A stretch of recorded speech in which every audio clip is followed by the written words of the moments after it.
Did you know the world consumes up to 5.8 million tons of bacon, ham, pepperoni, and canned meat every year? Despite the WHO warning that processed meats may increase the risk of colorectal cancer by 18%. So how can thousands of different products be made from just one single raw material, pork? No longer confined to cramped spaces, controlled free-range farming is rapidly expanding, allowing pigs to move freely, breathe fresh air, and absorb natural nutrients. From there, they're transported straight into modern processing plants, where raw pork is transformed into a wide range of products, from flavorful slices of ham, melt-in-your-mouth bacon strips, and fermented pepperoni, to timeless cans of Spam. Today, join Agriculture Insight as we step inside these advanced production lines, where pigs are turned into the most consumed animal protein source on the planet.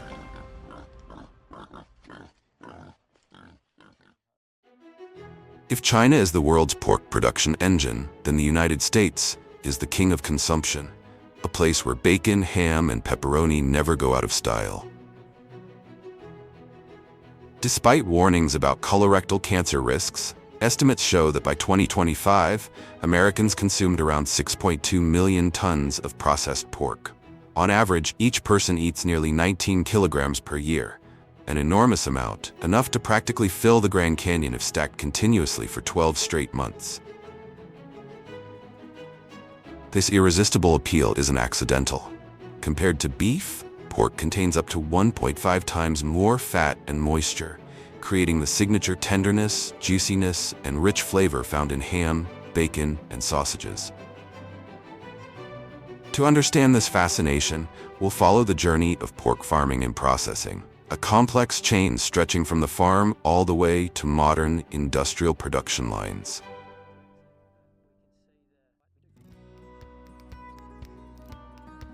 The journey begins at Berkshire Pig Farms, a black pig breed renowned for its ability to produce intramuscular marbling, making it a strategic choice. These pigs are raised free-range on expansive pastures spanning hundreds of hectares, moving between designated grazing plots. During each grazing session, the herd forages while rooting the soil, returning organic manure, improving soil structure, activating microbial systems, and enhancing the pasture's moisture retention. The Berkshire diet combines native grasses, protein-rich legumes, grains, and agricultural byproducts, promoting muscle growth while preserving their ability to develop marbling. Thanks to ample exercise and slow natural growth, their fat penetrates deep into the meat rather than accumulating under the skin, resulting in tender, juicy, and flavorful pork, the very reason this breed is prized in the premium meat segment.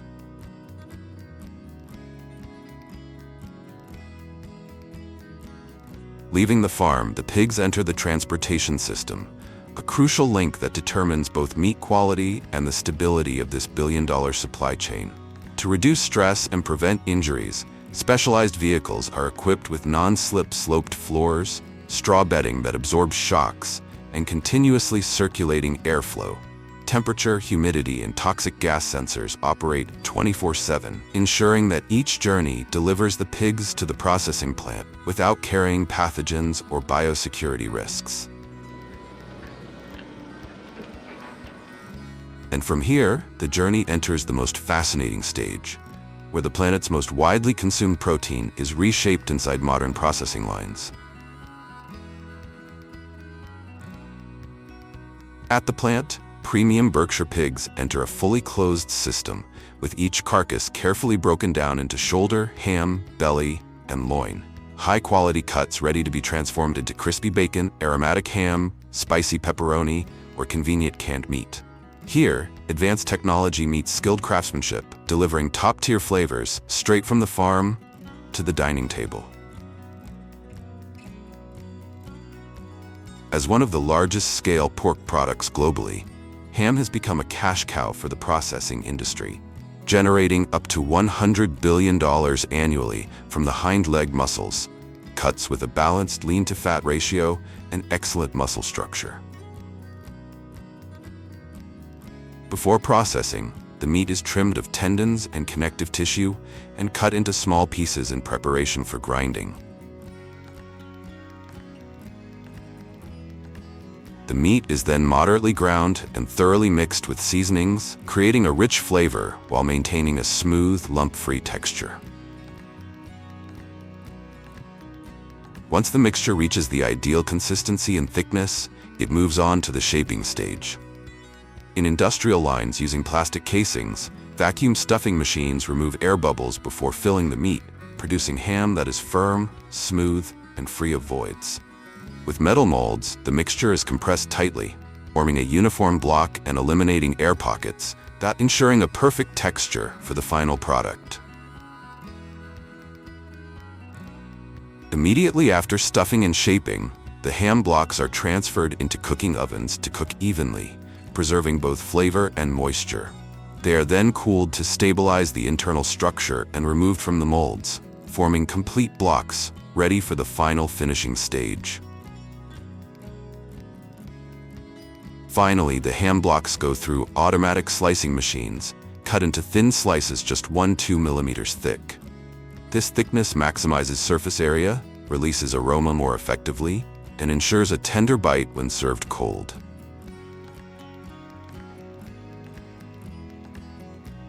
After slicing, the product is vacuum-packed or stored in protective gas environments, ready to appear on deli counters, especially in Europe, the market with the deepest and longest-standing ham consumption in the world.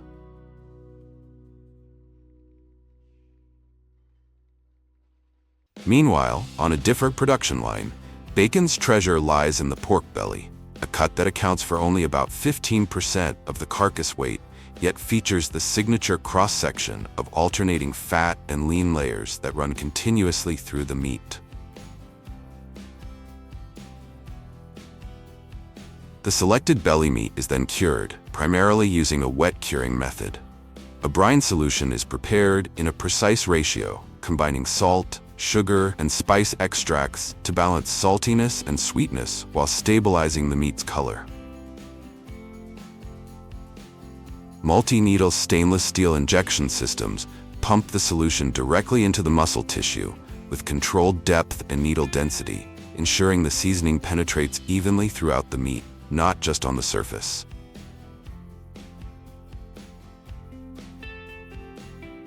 After curing, the meat is hung on racks and placed into smoking chambers, where temperatures are typically maintained between 50 to 70 degrees Celsius to cook the meat gradually without melting the fat. Smoke from woods such as hickory, oak, or apple imparts distinctive aromatic compounds while lightly drying the surface, helping the bacon achieve a stable color and long-lasting smoky flavor. Smoking times can range from a few hours to over 20 hours, depending on the recipe. After smoking, each piece of bacon is removed from the racks and passed through pressing machines to achieve a uniform thickness, making it easier to feed into the slicers. Following smoking, bacon is sliced by automated systems equipped with stainless steel blades, allowing thickness to be controlled down to the millimeter. On modern production lines, output can reach thousands of slices per hour, while maintaining consistency in size, fat-to-lean ratio, and smooth surface finish.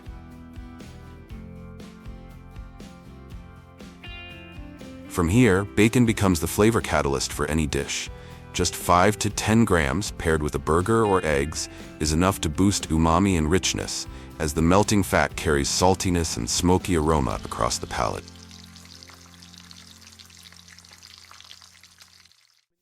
Next, we move on to pepperoni, the fermented sausage made from carefully selected back, shoulder, and belly cuts, destined to become the soul of millions of pizzas. The blended meat is passed through industrial grinders to achieve a uniform particle size of 3 to 5 millimeters, coarse enough to retain visible fat grains, yet fine enough to ensure even cooking, stable shaping, and sharp slices.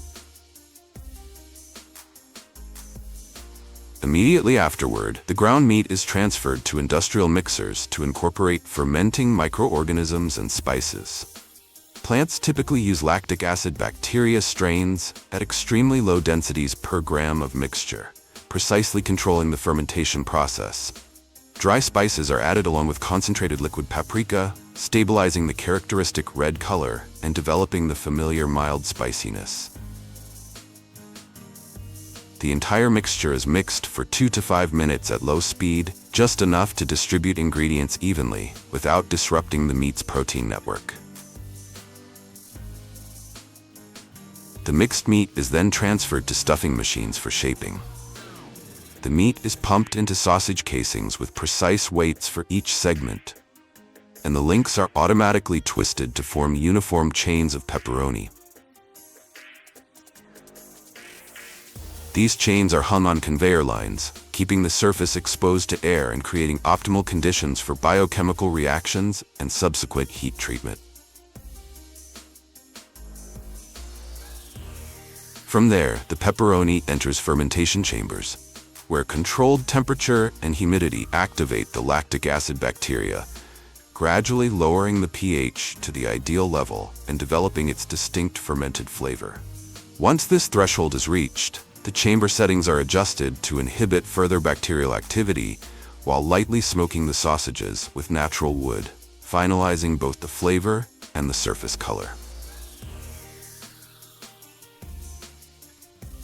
Next, the pepperoni is heated to fully cook, fixing the protein structure and establishing the desired firmness. Using high-speed rotary slicers, the finished product is cut into ultra-thin slices, often less than 2 millimeters, optimizing quick heat transfer, even fat melting, and the signature curling edges when baked on pizza. Completing the process, the dried pepperoni is fed into industrial pizza topping lines, where each deep red, fatty slice retains stability during baking, spreading a balanced, salty, fatty, spicy flavor across the pizza. This is especially notable in Domino's pepperoni pizzas, a product line that has shaken the global pizza market, selling millions of slices every day. At the final stop of today's journey, there's Spam, a product so ubiquitous over its 80-plus-year history that its name has become synonymous with canned meat. But do you know what truly gives each can its distinctive texture and flavor? The journey begins when shoulder cuts are sent through industrial grinders at a controlled coarse level. Rather than pulverizing the meat completely, the grinding preserves the muscle fiber structure, creating a block that is both cohesive and retains the sensation of whole meat, a key difference that sets Spam apart from sausages. Next, the ground meat is transferred to the mixing area, where Spam's core recipe is applied.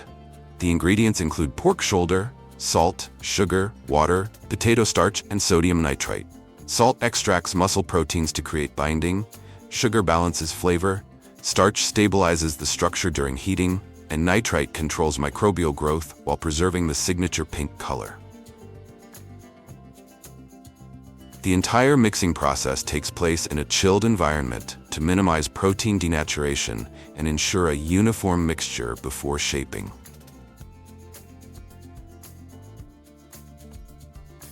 The mixed meat is then filled directly into metal cans with precise portioning, vacuum sealed, and hermetically closed to remove oxygen, reduce oxidation, and prepare for heat treatment. Immediately afterward, the cans are sent into a high-pressure steaming system and cooked for about 75 minutes, fully cooking the meat while eliminating harmful microorganisms, allowing the product to be safely preserved long-term without added preservatives.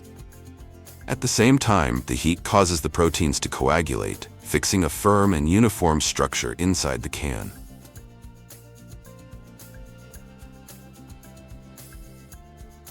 Finally, the cans are rapidly cooled, cleaned, quality checked, and labeled with Spam's signature navy blue can and yellow lettering before being packed for global distribution. From the original pork shoulder, this process creates a canned product with a stable texture, consistent flavor, and a presence in over 40 countries worldwide.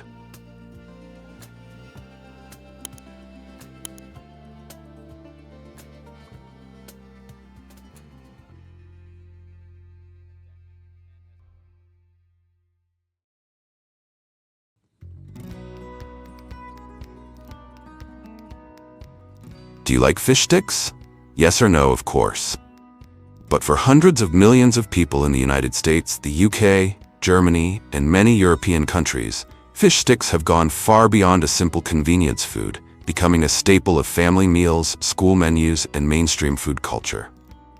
In the UK alone, the birthplace of fish fingers, 75% of children eat fish sticks before ever tasting fresh fish for the first time. Back in the 1950s, when Gorton's launched the fish stick as a lifesaver for mountains of frozen seafood inventory, the product was considered hard to swallow, and almost nobody wanted to buy it. Yet only a few years later, its sales exploded to the point that it once threatened even the throne of canned meat in the world of industrial food.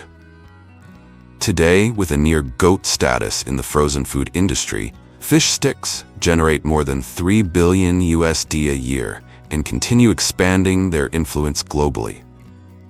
Many people confuse the taste of fish sticks with chicken nuggets, but in terms of nutritional value, fish sticks clearly come out on top thanks to their richness in omega-3, low saturated fat, and virtually no added sugar. Meanwhile, compared to imitation crab sticks, fish sticks earn even more points because they are made from real pollock fillets, preserving their natural flavor and firmer texture. And every journey needs a starting point. For fish sticks, it all begins in the Bering Sea, one of the coldest and harshest waters on the planet, yet a strategic resource hub for the global fish stick industry.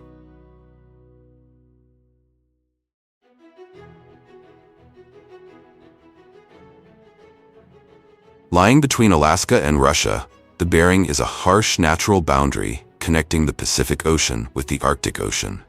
This is a deep, cold body of water constantly struck by strong winds, drifting ice, and fierce winter storms, making it one of the most challenging fishing grounds in the world. Yet this very harshness nurtures a nutrient-rich ecosystem, where diversity and dense biological productivity turn the Bering into a rare natural reserve of seafood, allowing migratory species, especially Alaska pollock, to reach immense stock levels.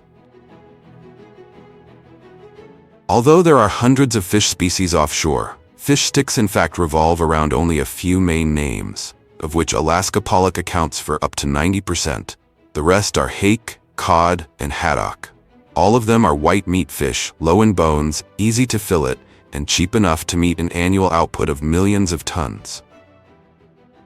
Every January, the Bering Sea boils with modern factory trawlers more than 113 meters long, with capacities of up to 6,000 horsepower, where seasoned fishermen are ready to conquer migratory fish schools, numbering in the billions. Modern fishing has become a game of technology, completely beyond the realm of luck. Natural signs such as flocks of seagulls swooping down to the water, once the familiar code fishermen used to guess the location of fish schools, are no longer the only tools for tracking the traces of massive migratory fish. Replacing them are deep-scan sonar systems, surface radars, and high-frequency echo sounders, creating a living map of the underwater world in real time. On deck, specialists constantly monitor wave-scan displays and ultrasonic detectors, devices sensitive enough to accurately outline every movement of entire fish schools hidden deep below the seafloor. When the image appears, with dark bands sweeping across the screen like a living cloud of the ocean, the captain immediately orders the nets to be released. Midwater trawl nets, the ultimate weapon of the modern industrial fishing industry, are deployed with near-perfect precision. With a mouth diameter hundreds of meters wide and a height equivalent to a 10-story building, the net is released, opening like a giant steel funnel in the ocean. When the net closes, the entire fish school is gathered in an instant.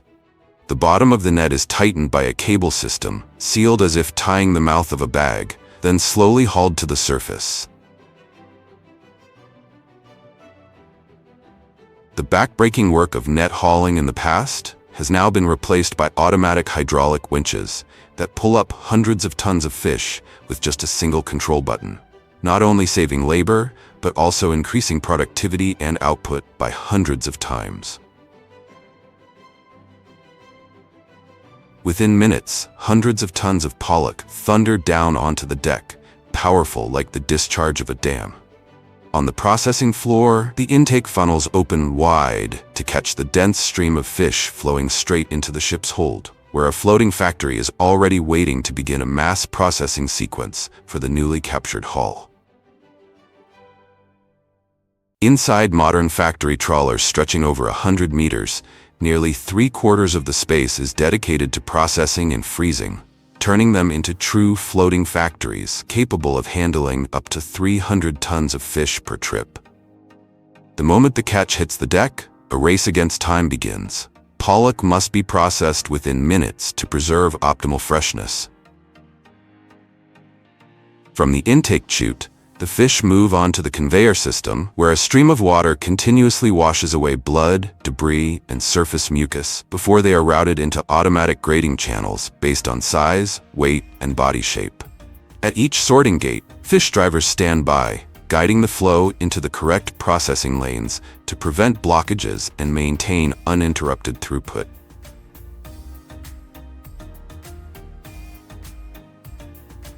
After grading, the fish are sent to the automatic gutting machine, where a high-speed rotating blade slices along the body, removing the viscera in just a few seconds per fish. Next, the head-body bone separation system operates continuously, processing more than 100 fish per minute. This workflow ensures that the resulting fillets are almost completely free of fine bones, an essential requirement for fish stick production. The fillets then move on to the candling stage. Each piece is examined under intense light from an illuminated table to reveal any remaining bones, blood spots, or tissue defects. Skilled workers at the candling stations quickly remove these small imperfections, a seemingly minor step, yet one that ultimately determines the final quality of the fish block.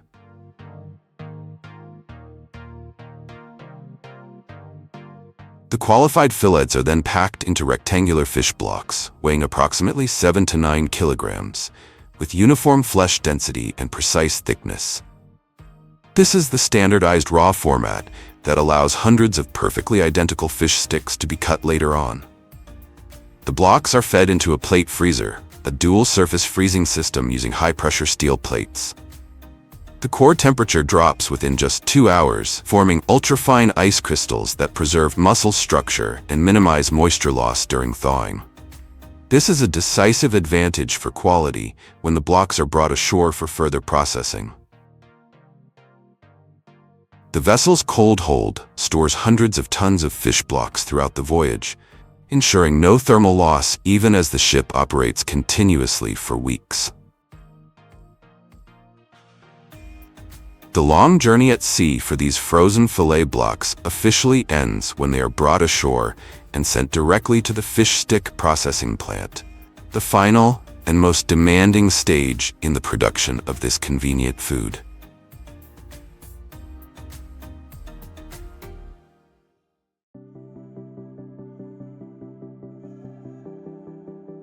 At the plant, each received fish block undergoes a strict incoming quality check. Specialists measure the block's dimensions and weight, verify core temperature, flesh uniformity, color, and moisture loss. A sample block is partially thawed to assess texture, odor, and any remaining pin bones, ensuring the material meets all standards before entering production.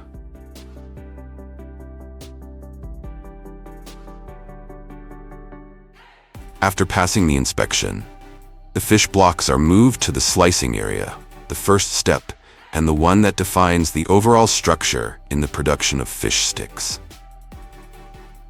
On the slicing line, the frozen fillet blocks are fed through a high-speed bandsaw, dividing them into fillet sheets of uniform thickness before the automatic cutting system takes over and slices them into hundreds of sticks with millimeter-level precision, 10 to 12 millimeters thick, 20 to 25 millimeters wide, and 60 to 90 millimeters long.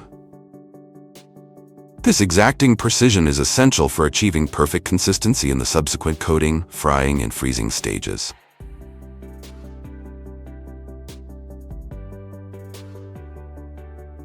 Once shaped, the fish sticks move into the coating line, where their crust is built through 3 consecutive layers that define the final crisp texture. First, each freshly cut stick is completely covered with a thin layer of batter, ensuring even adhesion from end to end. Next, the sticks pass through a dry coating layer, which stabilizes the surface and creates a firm base for the final stage. A generous coating of golden breadcrumbs that will produce the signature light, crunchy bite after frying. Throughout the process, sensor-controlled spraying and rolling systems closely monitor and maintain the optimal coating thickness, ensuring that every finished fish stick expands evenly, fries to a uniform crispness, and achieves consistent quality across the entire batch. After coating, the fish sticks are quickly fried for no more than 30 seconds. This par frying technique sets the outer crust while keeping the interior frozen. The goal is not to cook the product, but to lock in its shape, ensuring each stick remains intact during freezing and transport. When a fish stick snaps with a crisp break, while the interior remains firm and white, the par fry level is considered perfect. Immediately after the par fry stage, the fish sticks enter the IQF system, individual quick freezing. Powerful blasts of ultra-cold air freeze each stick solid within just a few minutes. During the process, the sticks remain separated, preventing any clumping. IQF technology ensures not only free-flowing products but also preserves the muscle structure, moisture content, and overall quality throughout storage and transport. Once the freezing stage is complete, each fish stick moves into the automated packaging area, the final step before leaving the production line. Here, the sticks are checked for weight using high-precision laser sensors, then transferred directly into a fully robotized packing system. Robotic arms handle the arranging, positioning, and sealing of bags or cartons at a steady pace, allowing the line to reach a capacity of 4,000 to 6,000 boxes per hour, depending on the plant configuration. After packaging, the entire batch is moved into the cold storage area, where it waits for distribution across the globe while maintaining its original quality. From the vast pollock schools of the Bering Sea to the deep freeze precision of processing lines, each stick represents a blend of natural nutrition and carefully controlled technology. But like all industrial foods, it carries its limits. The added batter, oil, and sodium call for mindful selection and moderate consumption. When used wisely, the fish stick becomes more than a quick meal. It becomes a balanced part of contemporary eating, where flavor, nourishment, and responsibility toward our own bodies are meant to coexist.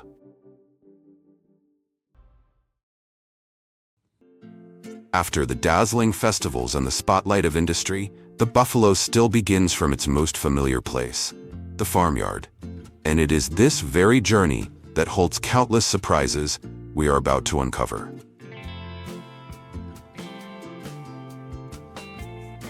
A pregnant buffalo carries for nearly 11 months and usually gives birth once a year. Calves are typically born in spring, when the pastures are lush and the climate is mild. 6 months later, they are weaned. Female calves are placed on special diets to be raised as breeding stock, while males are reared separately for meat. Weaning not only maximizes milk for making mozzarella, but also allows close monitoring of the calves' nutrition, ensuring they grow strong and healthy from the very start.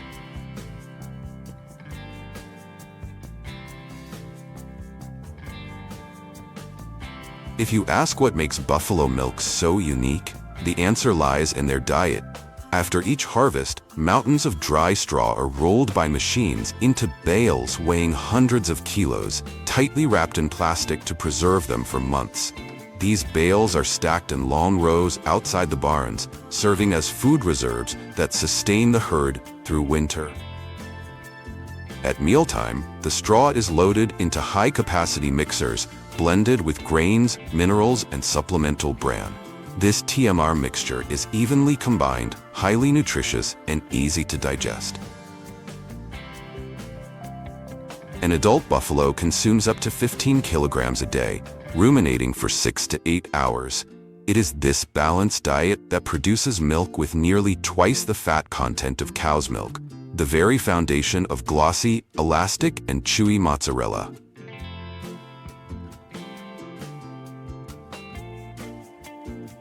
Few people realize that buffaloes have a higher body temperature than most other livestock, making them extremely sensitive to heat. For them, bathing is not a pastime, but a daily ritual of survival. In the morning or late afternoon, as soon as the barn doors open, the whole herd rushes into the pond, plunging into the cool water. They churn up the mud, flick their tails, splash water everywhere, and then lie still to cool their bodies and relax their muscles after hours of hard work.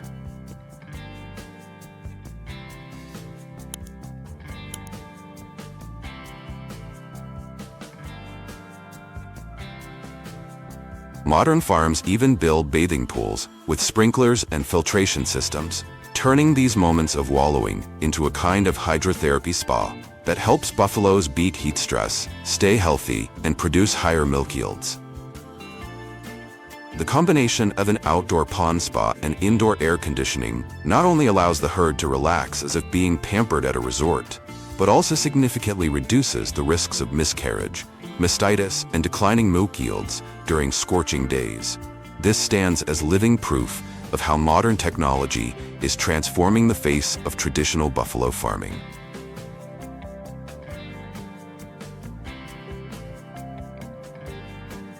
And all that care, from feeding and bathing to even massage, ultimately leads to the most important moment: milking. A female buffalo begins producing milk about 8 to 10 months after calving. Before milking, the udder is washed with warm water and carefully disinfected. A vacuum milking machine is then attached, rhythmically squeezing and releasing just like a calf suckling. The suction is precisely calibrated, strong enough to extract the milk efficiently, yet gentle enough to avoid injury. Each session, a buffalo can yield 4 to 6 liters. In large farms, dozens of animals are milked simultaneously in a rotary parlor, where the entire process runs smoothly, hygienically, and without a drop wasted. The fresh white milk then flows directly through closed stainless steel pipes into chilled storage tanks, to deliver the milk to the factory the very same day, preserving its full freshness. While the females are tied to milk production, the males also find their own role: raised for meat, ensuring that no part of this resource goes to waste. From the farm to the plant, buffaloes do not head straight into slaughter, but are first given time to rest and recover after transport. It may sound simple, but this pause allows their muscles to firm up and preserves the meat's natural red color.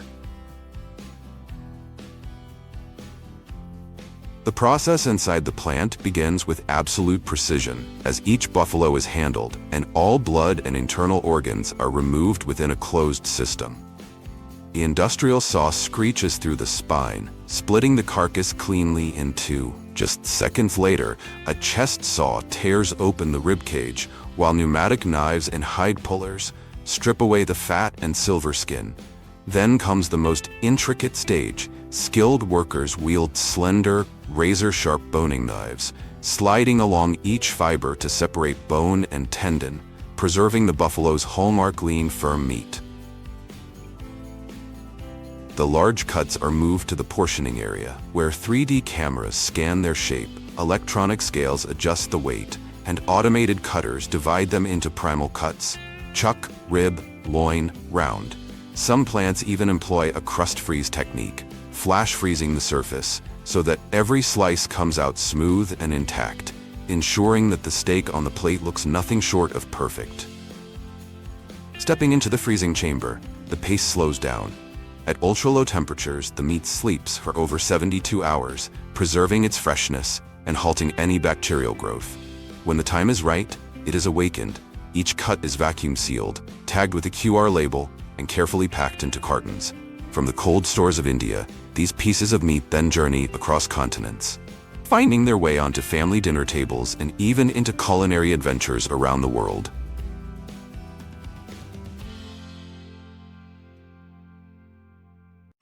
Now let's return to the cheese factory, where rich buffalo milk is transformed into the glossy, stretchy mozzarella we've all been waiting for. But upon entering the factory, that pure white milk cannot go straight into processing.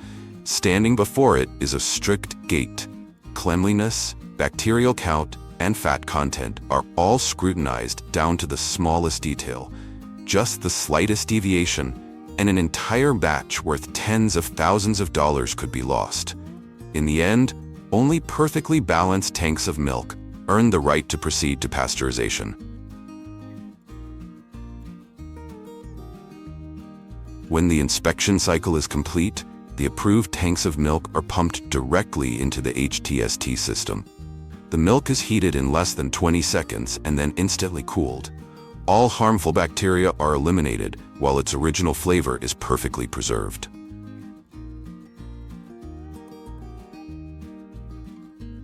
The pasteurized milk is channeled into massive steel vats, where rennet and lactic cultures are added. As the proteins begin to bond, the liquid milk transforms into a soft gel known as curd. For 30 to 40 minutes, gentle automatic stirrers keep the enzymes evenly distributed. When the process is complete, the curd has fully formed, ready to be separated from the liquid whey.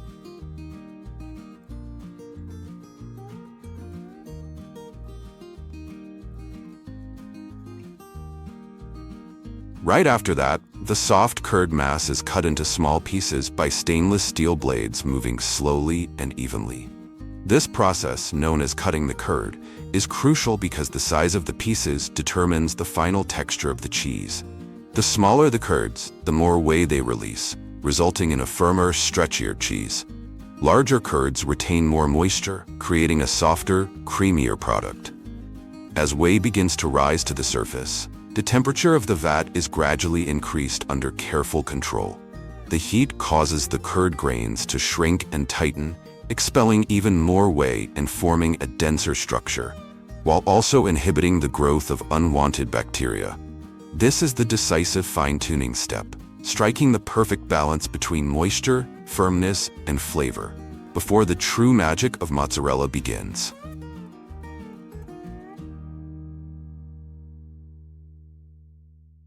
At this stage, the curd has reached the perfect balance of acidity and moisture to enter its most important ritual, immersion into hot water, where a rotating shaft begins its mechanical dance, lifting, folding, and spinning continuously, kneading the curd into glistening, silky masses. Under the heat, tightly coiled protein strands unwind and reconnect with one another. Fragmented pieces gradually merge into a single, glossy, elastic ribbon of cheese. It feels like witnessing silk being woven from milk, the very secret that gives mozzarella its endless stretch without ever breaking.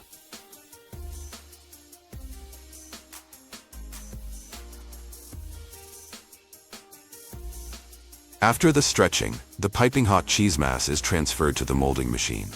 Steel arms spin, cut, and roll, and in the blink of an eye, the curd is transformed into glossy, perfectly round mozzarella balls, smooth as if wrapped in silk. Immediately, they drop into a cold water bath, where rushing streams quench the heat, tighten the structure, and lock in freshness.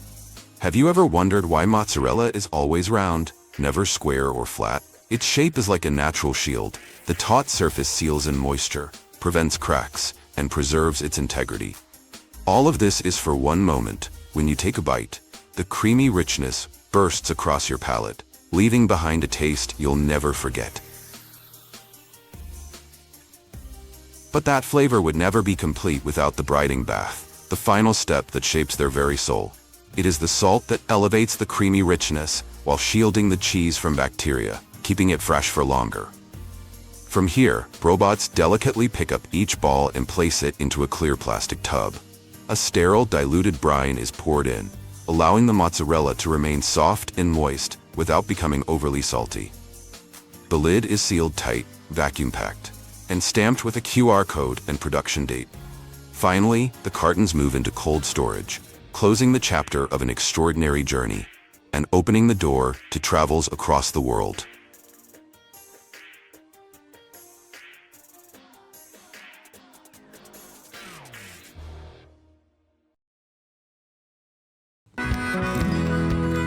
Every crispy, golden bite of fried chicken you enjoy starts at modern poultry farms, where advanced technology works hand in hand with skilled farmers to ensure the highest quality ingredients.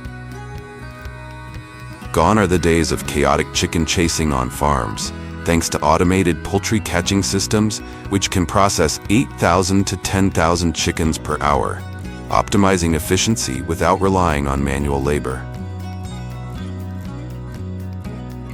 When the time is right, specialized machines gently enter the barns, using flexible arms and rotating brushes to guide the chickens onto a dedicated conveyor belt. This ensures a quick and stress-free process.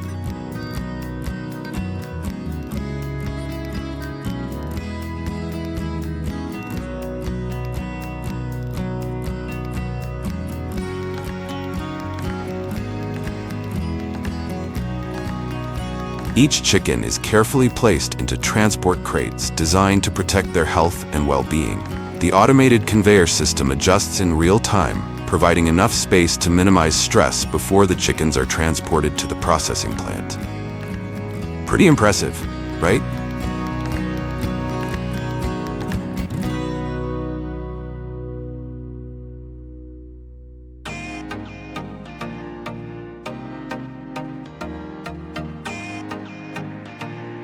As the fully loaded trucks roll into the processing plant, the doors to a highly controlled and efficient production system open. To reduce stress and enhance meat quality, chickens are given a resting period of 1 to 2 hours before further processing begins.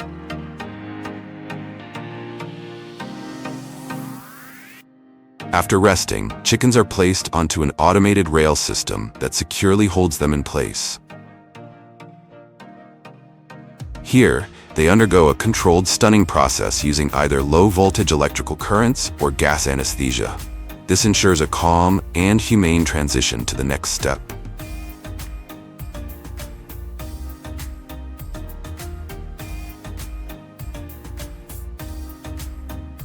Next, chickens move through an automated processing area, completing the step in just a few seconds to maintain meat quality. They are then immersed in a hot water bath at 50 to 60 degrees Celsius for 45 to 60 seconds, which loosens the feathers for easy removal.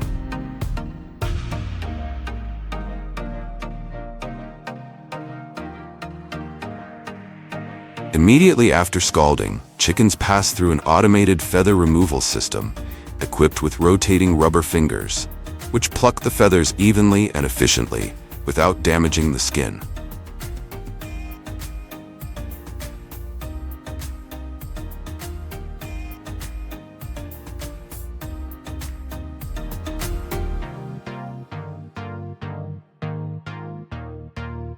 Once feather-free, the chickens move along the automated processing line to the leg cutting section. Here, precision cutting blades can process 10,000 chicken legs per hour, ensuring uniform sizing.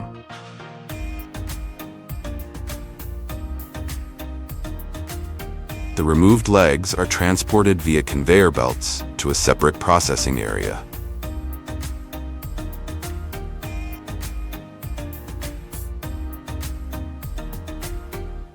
Next, chickens enter the evisceration stage, where a vacuum-powered system removes internal organs swiftly and hygienically. This method maintains food safety while preserving the integrity of the chicken carcass. The extracted organs are then transferred to a specialized processing system for further handling.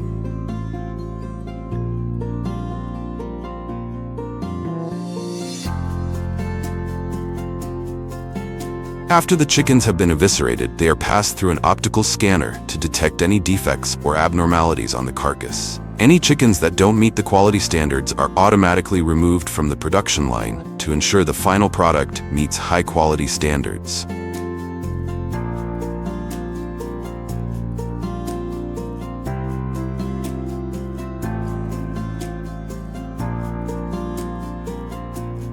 Next, the uropygial gland, tail gland, is precisely removed using an automated cutting system.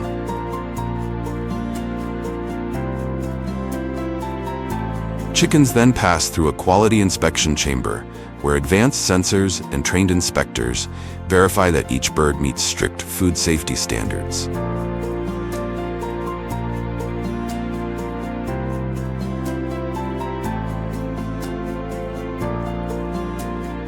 Next, chickens enter the wing cutting section, where an automated blade system processes up to 20,000 chicken wings per hour with perfect precision.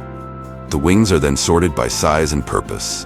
Some are sold whole, while others are sent for further processing into ready-to-eat products.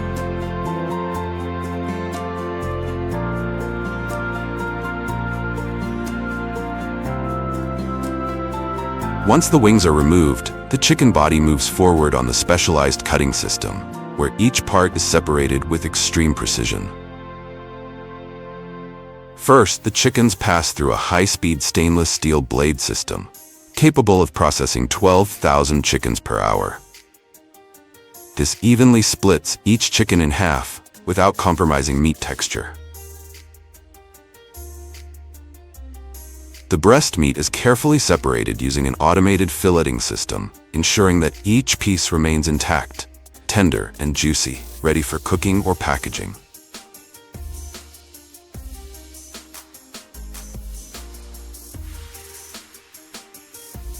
Meanwhile, chicken thighs are sent to a separate section, where automated cutting blades process up to 15,000 thighs per hour, ensuring consistent sizing and clean cuts.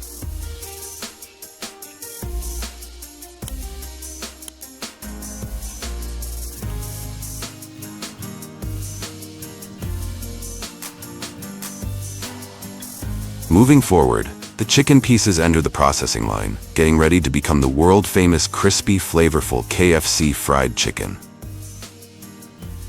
On an automated conveyor belt, each piece moves through the first dry battering station.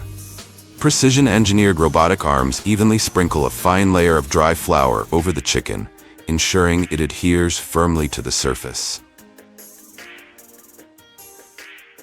The system is programmed to achieve uniform coverage, creating the perfect crispy coating that fans love.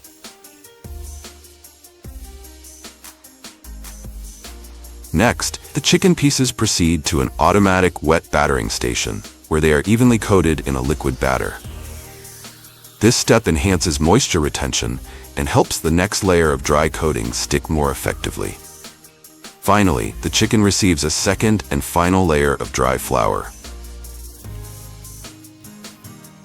Thanks to the previous wet batter, this last coating adheres perfectly, setting the stage for that signature golden, crispy texture after frying.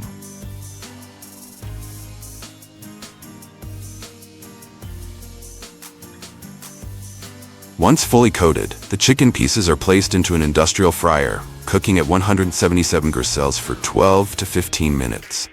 This ensures a crispy, golden brown exterior while keeping the inside tender and juicy.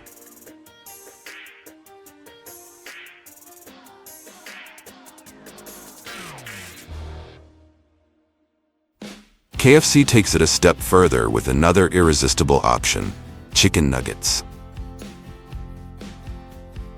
These delicious bites are made from finely ground chicken, blended with KFC's signature seasonings to create a rich, flavorful taste.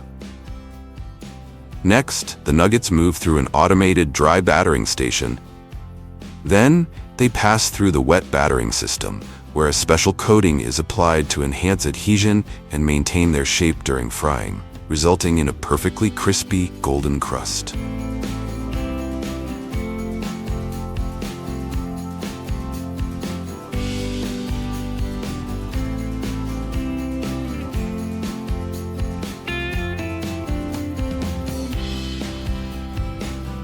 Depending on the product type, some nuggets are further coated in panko breadcrumbs, adding extra crispiness and a satisfying crunch.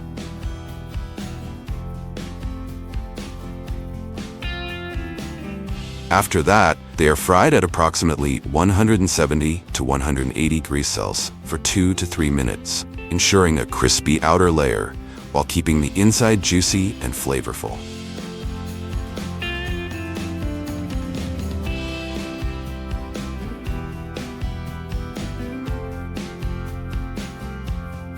Finally, the freshly fried nuggets are sealed in protective packaging, then neatly packed into specialized cartons, ready to be shipped to KFC locations around the world.